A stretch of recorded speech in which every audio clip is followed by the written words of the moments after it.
మంగళవారం నాడు సుప్రీంకోర్టులో అవినాష్ రెడ్డి బెయిల్ రద్దు చేయమని సునీత వేసిన పిటిషన్ మీద విచారణ అయితే జరిగింది.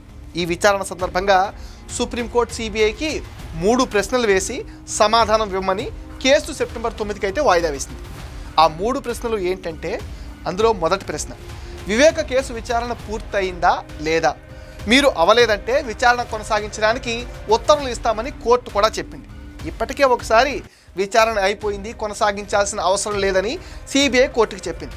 దీనికి సునీత తరపున లాయర్లు ఒప్పుకోవటం లేదు, విచారణ కొనసాగాలి, సూత్రధారులు ఎవరో తెలియాలి అని గట్టిగా వాదించడంతో సుప్రీంకోర్టు సిబిఐని విచారణ అవసరమా లేదా అనేది చెబుతూ అందుకని తగిన కారణాలు చెప్పమంది. ఇప్పుడు బాల్ అయితే సిబిఐ కోర్టులో ఉందండి. సిబిఐ నిర్ణయం మీద ఈ కేసు విచారణ ఆధారపడి ఉంది. ఇప్పుడు బాల్ వచ్చి సిబిఐ కోర్టులో ఉంది. సిబిఐ నిర్ణయం మీదే ఈ కేసు విచారణ ఆధారపడి ఉందన్నమాట. ఇక రెండోది వచ్చేసి, నిందితులకి కస్టోడియల్ విచారణ అవసరమా కాదా అనేది. ఈ విషయం పైన తగిన కారణాలతో సెప్టెంబర్ 9న సిబిఐ చెప్పాలి. కస్టోడియల్ విచారణ అంటే అరెస్ట్ చేసిన తర్వాత కస్టడీలోకి తీసుకుని విచారించడం అన్నమాట. అంటే అందరినీ మళ్ళీ అరెస్ట్ చేసి విచారిస్తారు. అయితే సిబిఐ అందరికీ అవసరం లేదు, అవినాష్ రెడ్డి, భాస్కర్ రెడ్డి, శివశంకర్ రెడ్డి పేర్లు ఇవ్వచ్చు. ఎందుకు వీళ్ళు కావాలో సిబిఐకి కారణాలు చెప్పాలి. ఈ ముగ్గురే ప్రధాన నిందితులు. ప్లాన్ చేసింది, సుపారీ ఇచ్చింది, హత్యలో పాల్గొన్న వాళ్ళని తప్పించింది వీళ్ళే. ఇంతకు ముందు విచారణకు సహకరించలేదు.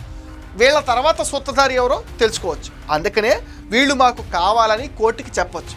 ఇక మూడోది వచ్చేసి, నిందితుల్లో ఎంతమంది బెయిల్ రద్దు చేయాలో చెప్పాలి. ఎందుకు రద్దు చేయాలో కూడా కారణాలు చెప్పమన్నారు. సునీత ప్రధానంగా అవినాష్ రెడ్డి బెయిల్ రద్దు చేయమని పోరాడుతుంది. కాబట్టి అవినాష్ రెడ్డితో పాటు భాస్కర్ రెడ్డి, శివశంకర్ రెడ్డిల బెయిల్ సెప్టెంబర్ 9న రద్దు అవ్వవచ్చు. అయితే నిన్న సిబిఐ లాయర్ రాజు మాటలను ఒక్కసారి డీకోడ్ చేస్తే బెయిల్ రద్దు చేయకపోవచ్చు అని కూడా మనకు అనిపిస్తుంది. ఎందుకంటే ఆరోపణలు ఎదుర్కొంటున్న నిందితులు ఎల్లకాలం జైల్లో ఉండడం కుదరదని లాయర్ రాజు అన్నారు.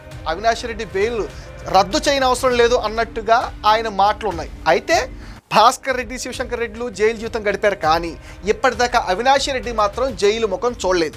సిబిఐ నిక్కచ్చగా ఉంటే గనక అవినాష్ రెడ్డి బెయిల్ రద్దు అవటం పక్క.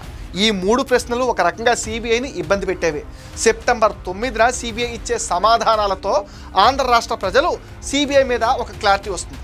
సిబిఐ తన నిజాయితీని నిరూపించుకునే సమయం వచ్చింది. చూడాలి సెప్టెంబర్ 9న అసలు ఏం జరుగుతుందో మరి.